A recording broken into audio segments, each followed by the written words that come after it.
Okay, I'm Michael Hogan. I farm in Bencubbin with my wife Jenny and my three daughters, Caitlin, Sophie and Zoe. And I've been here my whole life. I'm a third generation farmer. Got 4,000 hectares on the whole property. Farm wheat, sheep, some barley, canola, lupins. The average rainfall for this area is 300 millimetres. Some years we get that, some years we don't, like this year. I went into sandalwoods because on this country I can't get any productivity out of cropping. Bob Huxley is the main, I guess he was my peer mentor, and he taught me into trying a few hectares, and I've gone from a few to quite a few now. So if I wanted 10% of my farm planted to trees, 4,000 hectares, so 400 hectares of trees would cost me around about $400,000. Well, it's out of any farmer's budget, I believe. So the grants through the Wheatbelt NRM are critical to getting trees planted, because basically without the grants you wouldn't do for a start. And then you get guys like Bob Huxley and the peer mentoring network, and he's critical to driving it as well, because without his knowledge and skills and his work, because he actually comes and plants the area for me, if he wasn't doing it, then it also wouldn't get done. The whole resource management, the subsidisations, the work that goes in for the whole catchment group and for land care is critical. So I guess the government's got to take a fair bit of kudos for that, for getting it out there, but then the farmers have to do the work on the ground.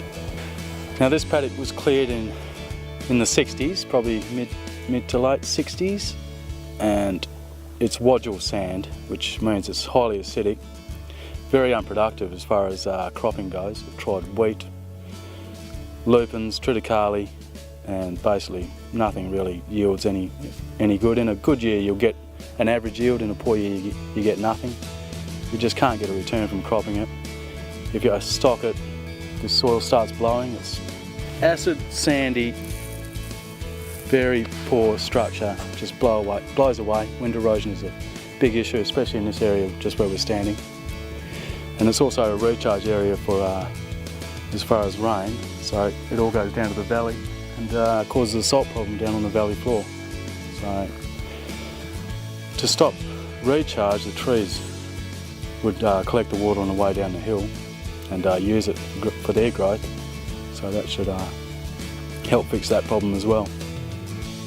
This is a 150 hectare paddock, and there's 70 hectares of wodjil light poor sand that I'm planting back 2 trees and sandalwoods.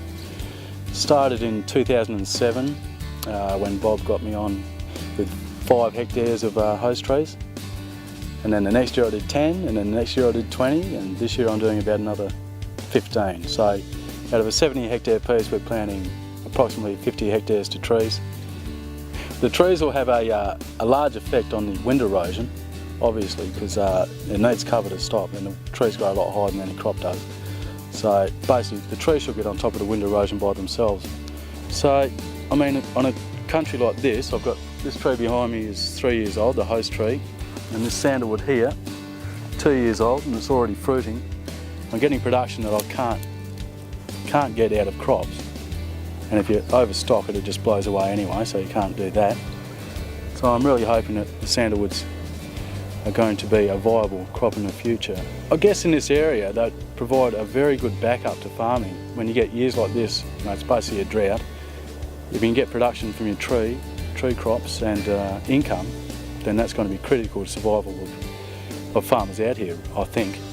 For biodiversity, we're putting back about 25 species of seedlings, and then Bob also makes up a mix of local seeds and plants that with the seedlings, so they tend to come up about 12 months later.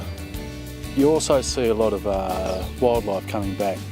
Birds I haven't seen before, I'm seeing now. Lizards, echidnas, putting back all the species, the different species, to pretty much, I guess, what it was originally.